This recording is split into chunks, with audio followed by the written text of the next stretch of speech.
Assalamualaikum and a warm welcome to our presentation. Our group is proud to introduce our Finding Aids magazine titled Cycling Stories from Saddle. This publication captures the journey of cycling in Malaysia from its early history to modern developments and also highlights the sport's role in health, heritage and national pride. In this video, we will provide a clear summary of each chapter, guiding you through the key themes and content of the magazine. For the brief introduction, cycling is not only a sport, it's also a good exercise which enhances health and encourages healthy minds and develops community health. Bicycle made a fantastic journey in Malaysia. The plating of the privileged few was transformed over time into the means of everyday transportation, and how it has become a symbol of national pride and international recognition. This magazine, The Finding Aids, delves into this voyage in 5 chapters.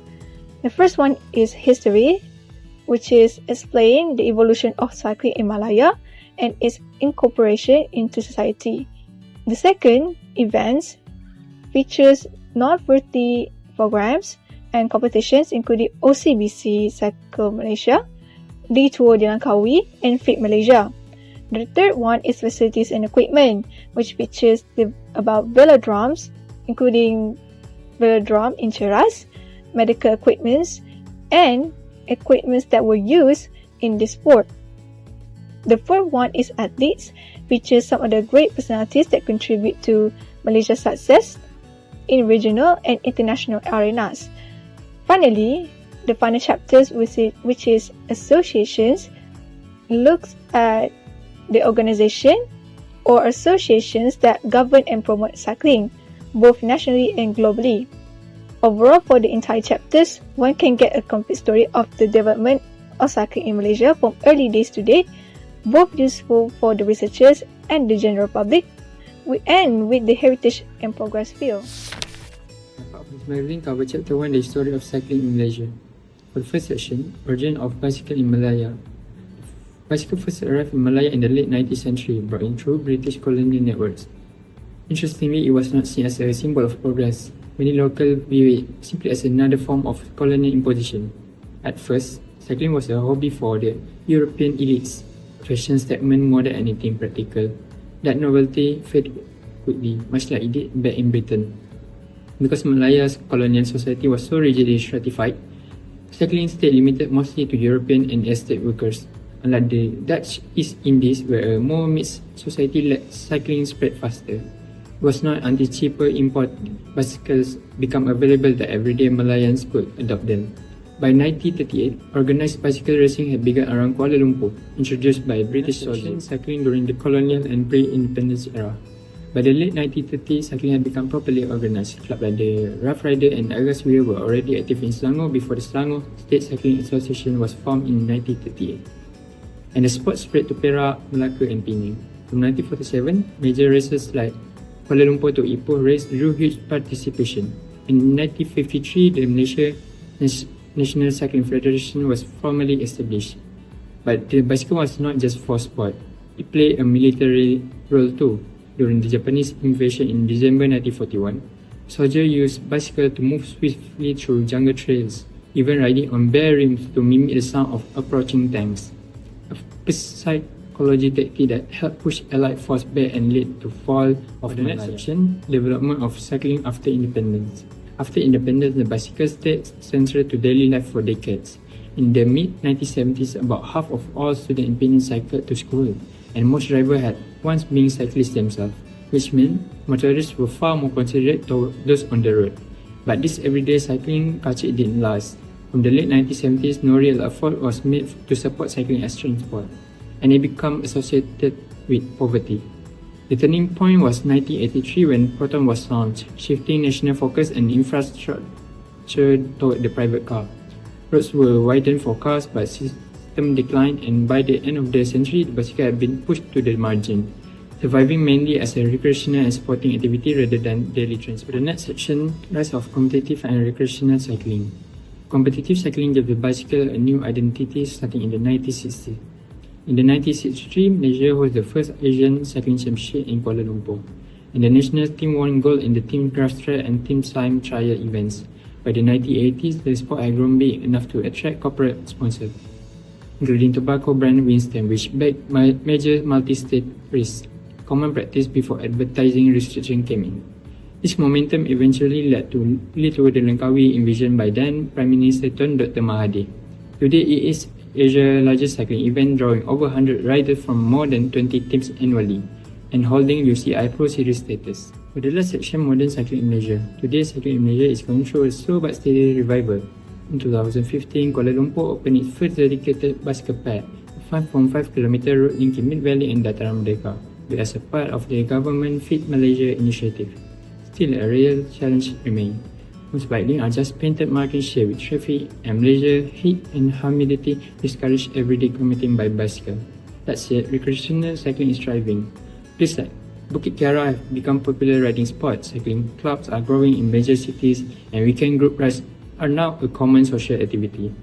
So while the bicycle may no longer be Malaysia everyday transport like it once was, it carved out a strong and new identity in sport and retail. Next, in Chapter 2, we have 5 events and competitions that being held in Malaysia. The first one is OCBC Cycling Malaysia. OCBC Cycling Malaysia has been launched in 2030 as one of the country's largest mass participation in cycling events. It being held on fully closed public roads in Kuala Lumpur that allow all participants to enjoy a safer and more exciting cycling experience. This event also supported by the Minister of Youth and Sport, which is Khairi Jamaluddin, together with national cyclists to promote the growth of cycling in Malaysia. The OCBC Cycling Malaysia has offered a various race category with distance ranging from 100 meter to 48 kilometers, making it suitable for cyclists of different ages and skill level.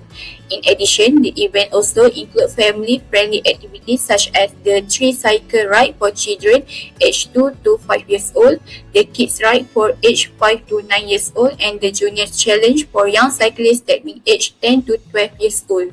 This event has helped to encourage public participation and inspire the younger generation to become involved in cycling.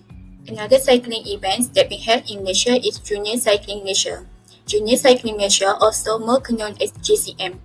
This program has been organised by the Ministry of Youth and Sport and supervised by the National Sport Council to help develop young cyclists talent across the country. Throughout the year, JCM has organised a cycling competitions, training, and even provide opportunity for international exposure to help young riders to improve their skills. This competition is also open to children and teenagers that being aged 3 to 70 years old with different race category based on their age. All of the winners will receive cash prizes as a form of encouragement.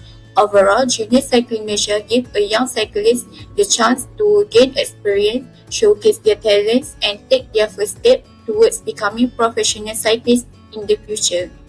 Moreover, another well-known cycling event in Malaysia is the Tour di Langkawi. The Tour di Langkawi has been introduced in 1996. It has become as one of the most prestigious road cycling races in Asia and been recognized by the international cycling community. This race has taken cyclists through different routes across Peninsular Malaysia before finishing it in the beautiful island of Langkawi, which is also the inspiration behind the event's name. Originally, the race consisted of 10 stages, but it has since been shortened to 8 stages.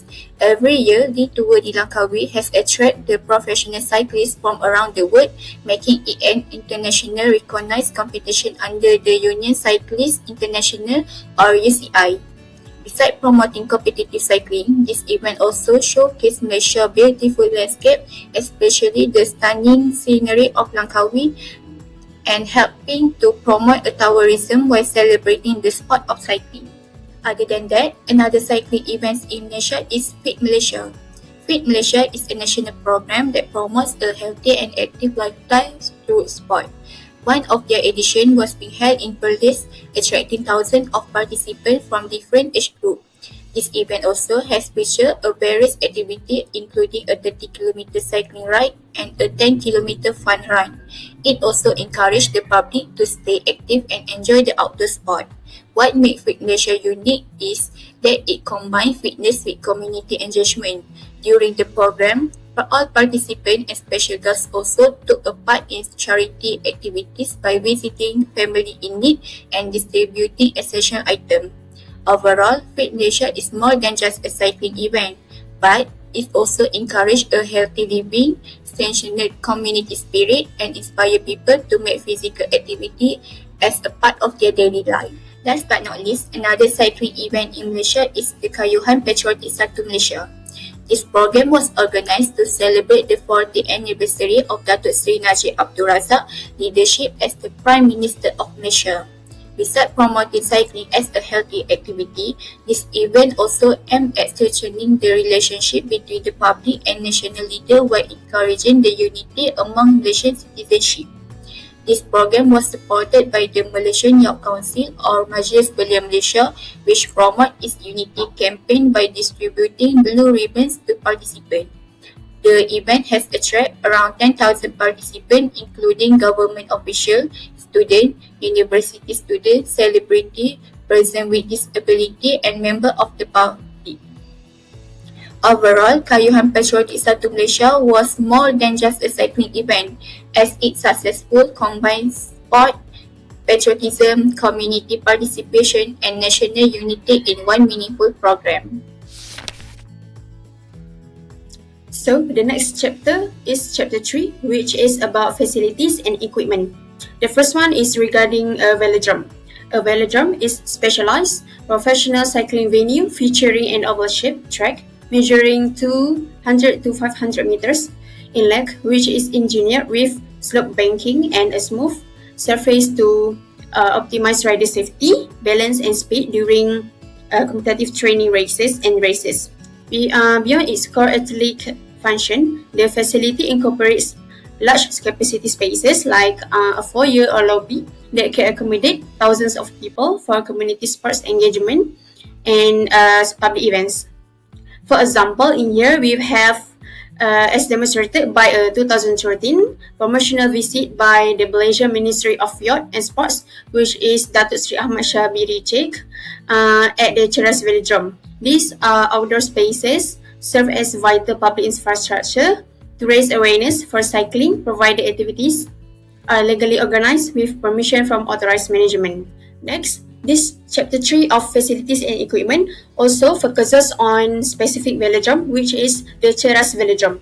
The Ceras Velodrome requires a comprehensive layout of specialized subunits and logistics equipment to ensure smooth operations, security, accessibility, and safety during cycling competitions. For event management and public handling, the venue incorporates an organized public and media zone featuring information and communication booths for ticketing and inquiries, alongside dedicated spaces for technical teams, including official rates, judges, media, broadcasters, and photographers. Strict athlete security and privacy are maintained through security gates at the main entrance and cabin arena, supplemented by 8 strategic camera positions. Crucial safety infrastructure includes a dedicated safety zone in the track center, measuring at least 1.5 meter to prevent athlete injuries, and a specialized vehicle clearance gate designed to give emergency medical teams rapid track access without navigating the steep bank curves. Finally, the infield area functions as a central logistical hub equipped to support media live streaming setups, athlete performance tracking systems, and direct coaching interventions. Next, in this chapter 3 of facilities and equipment, there is also about a road race. In sports cycling, a road race functions as an outdoor facility comprised of designated public roadways arranged in a massive closed-loop track where the starting and finishing lines shared at the exact same location. As highlighted by the 9C Games event layout, a standard course requires meticulous 3 km tracking per lap to prevent individual riders divided into 24 laps, measuring 7.74 kilometers each. This outdoor facility presents significant physical and topographic challenges. It features a highly irregular and hilly profile starting at 36 meters above sea level and peaking at an elevation of 80 meters, demanding substantial lower body length strength from cyclists to maintain stability. Furthermore, these temporary racing venues double as cultural landmarks, passing by prominent national sites such as the Parliament House and the National Monument to showcase iconic Malaysian locations during the competition. Moreover, in this chapter 3 of facilities and equipment, we move to medical facilities. Within the sports cycling and velodrome environment, a dedicated medical facility or medical room is a crucial infrastructure component designed to protect athletes during both training and high-stakes competitions. This specialized facility features a standby medical team comprised of certified expert professionals to ensure trustworthy care and immediate response to any emergency or routine health circumstance for both individual and group teams. To facilitate rapid recovery and emergency transportation, the venue integrates on-site ambulance services that stand by to provide immediate stabilization or execute quick transfer to avoid a cyclist's condition from worsening. Furthermore, strategic planning ensures that velodromes are situated within a short distance of major medical hubs. For instance, the Cheras Velodrome utilizes immediate proximity to nearby facilities like the Hospital University Kebangsaan Malaysia and the Selangor Medical Centre to guarantee that critical injuries receive advanced hospital treatment as soon as possible. Equipment is the last topic for Chapter 3, which is facilities and equipment. To support both athletes and the public during cycling events, the Commonwealth Games Federation Medical Commission offices supply essential supporting equipment and storage facilities, which are centrally located at the Village Medical Centre in close proximity to the velodrome. Ice storage units, including refrigerators, freezers, and coolers, are maintained at the sports centre to prevent ice from melting, which is critical for immediately treating injured cyclists by reducing cramps, bruising, and sprains, while boosting blood circulation and relaxing tight muscles. Additionally, linen and towel supplies, such as the cold, damp towels prepared by the medical center, are utilized by athletes around their necks and shoulders to lower body temperature back to normal levels after high-intensity racing or training. The facility also features a color-coded biomedical waste disposal system consisting of yellow, red, blue, and black bags to manage distinct treatment waste materials, such as placing used patient bandages in red containers to control environmental pollution. Finally, the infrastructure ensures that public drinking water is regularly monitored by the Ministry of Health according to World Health Organization (WHO) guidelines to maintain strict safety and quality standards. The next chapter is key athletes. The first athlete is Shah Firdaus Sahrom. As one of Malaysia's prime national track cyclists, after overcoming a severe knee injury that kept him off track for months, Shah Firdaus made an incredible comeback, making history with a gold medal at the 2025 Nations Cup, UCI Nation Cup in Turkey. Now, fully recovered and training hard, he is adopting a step-by-step approach as he set his sights on the intense competition at the upcoming event, which is a Glasgow 2036 Commonwealth Games. Key athlete is Dato Azizulhasni Awang. He also known as the Pocket Rocket Man. Dato Azizulhasni Awang is a true legend of Malaysian sport. Standing at just 168 centimeters, he proved that physical limits are no obstacle by becoming a world champion and a multi-time Olympic medalist. From surviving a horrific crash in 2011 to secure a podium finish to making a history in Rio and Tokyo, his unmatched perseverance and dedication make him an inspiration, both on and off track. Is the late of Sharifuddin Jaafar, affectionately known as Shah, was a true pioneer and a legend of Malaysian cycling. In 1965, he made history by capturing Malaysia's first ever SEA Games gold medal in cycling. Beyond his historic podium finishes, he spent decades building the sport as a dedicated coach for the national team and becoming a secretary of the Malaysian National Cycling Federation, leaving behind an unforgettable legacy. This is Rosman Alwi. He is a national track legend, cycling legend. He spent 2 decades dominating Asian cycling. He made history in 1985 as the first cyclist to secure a double gold at the Asian Championship, going on to earn the crown of Sprint Kings of Asia. From competing in the Olympics to winning gold medal in his 40s. Rosman's relentless drive and ultimate commitment to his family cement his place as a true Malaysian sporty. When we look at the roots of Malaysian cycling success, we have to talk about Murugayan Kumarisan. As a standout athlete in both tracks and road cycling, he captured 9 gold medals at the SEA Games and proudly represented the nation at 2 Olympic Games. His historic runs to the finals at the 1992 Barcelona Olympics set a new standard for Malaysian athletes. Defined by legendary stamina, Kumarisan remains as a golden benchmark in our sport history. For this part, which is the final chapter, are about associations. The first associations, which is Malaysian National Cycling Federation or MNCF, which was founded in 1953 and serves as the governing body for cycling in Malaysia. It regulates and develops the sport across multiple disciplines, including road cycling, track cycling, BMX and mountain biking, and paracycling.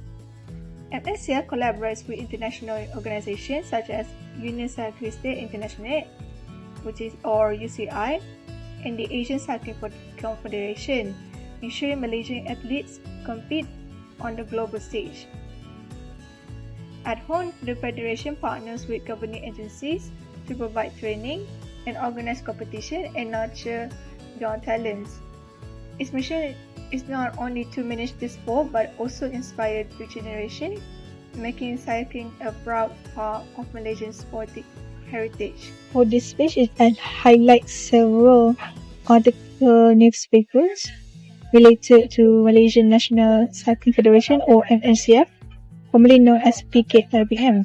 These articles document the Federation efforts in developing Malaysian cycling, including the selection of national spots for major international competitions such as the Commonwealth Games and Asian Games.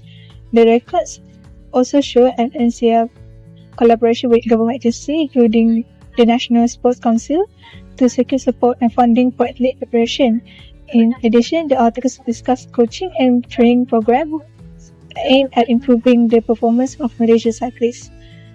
All in all, these archival materials demonstrate an NCF's important role in managing, developing, and strengthening competitive cycling in Malaysia throughout its history. The Cycliste Internationale, or UCI, is the world's governing body for cycling. Founded in 1900 in Paris, now it operates in Switzerland and oversees cycling in more than 190 countries. Its main role is to regulate competitions and ensure fairness across all disciplines, from road cycling to mountain biking. The UCI also organizes prestigious events such as World Championships and the World Tour, which unite the best cyclists globally. Beyond competition, the UCI also invests in development programs, helping coach athletes and new cycling nations to grow. It enforces strict anti-doping rules to keep the sport safe and honest. For Malaysia, UCI membership is vital. It allows our cyclists to compete internationally, get rankings, and benefits from global expertise. In short, the UCI is the foundation of cycling worldwide. The next part is about Ministry of Youth and Sports, or Kementerian Belia dan Sukan, KBS, which was established in 1964 to lead Malaysia's national sports development. It set policies and long-term strategies that strengthen both grassroots and elite sports, ensuring athletes and communities have opportunities to grow. In cycling, KBS plays a vital role by funding the Malaysian National Cycling Federation and the National Sports Council, providing resources for training, coaching, and international competition. It also invests in facilities such as the National Velodrome in Negeri Sembilan, giving athletes world-class venues to train and race. Beyond infrastructure, KBS runs campaigns and programs to inspire youth participation, encourage healthy lifestyle, and build future champions. By engaging young Malaysians early, the ministry ensures that sports, including cycling, remain strong for generations. With that, KBS is more than policymaker. It is the driving force that empowers athletes, support associations, and promotes active living across the nation. So the last part of our finding aids in Chapter 5 Association is about the National Sport Council of Malaysia, or MSN, Majlis Sukan Negara, that was established in 1971 under the National Sports Council Act to drive high-performance sport development. Operating under the Ministry of Youth and Sports, it designed training systems and programs that help athletes excel nationally and internationally. In cycling, MSN works closely with the Malaysian National Cycling Federation, providing funding, facilities, and training support. Athletes benefit from world-class venues like the National Velodrome in Negeri Sembilan, as well as overseas training camps and competitions that sharpen their skills. MSN also integrates sports, science and nutrition, and medical support, ensuring athletes remain strong and competitive. This comprehensive approach has produced a lot of champions such as Azizulhasni Awang and Firdaus Sahrom, who inspired Malaysians with their achievement at the Asian Games and the Olympics.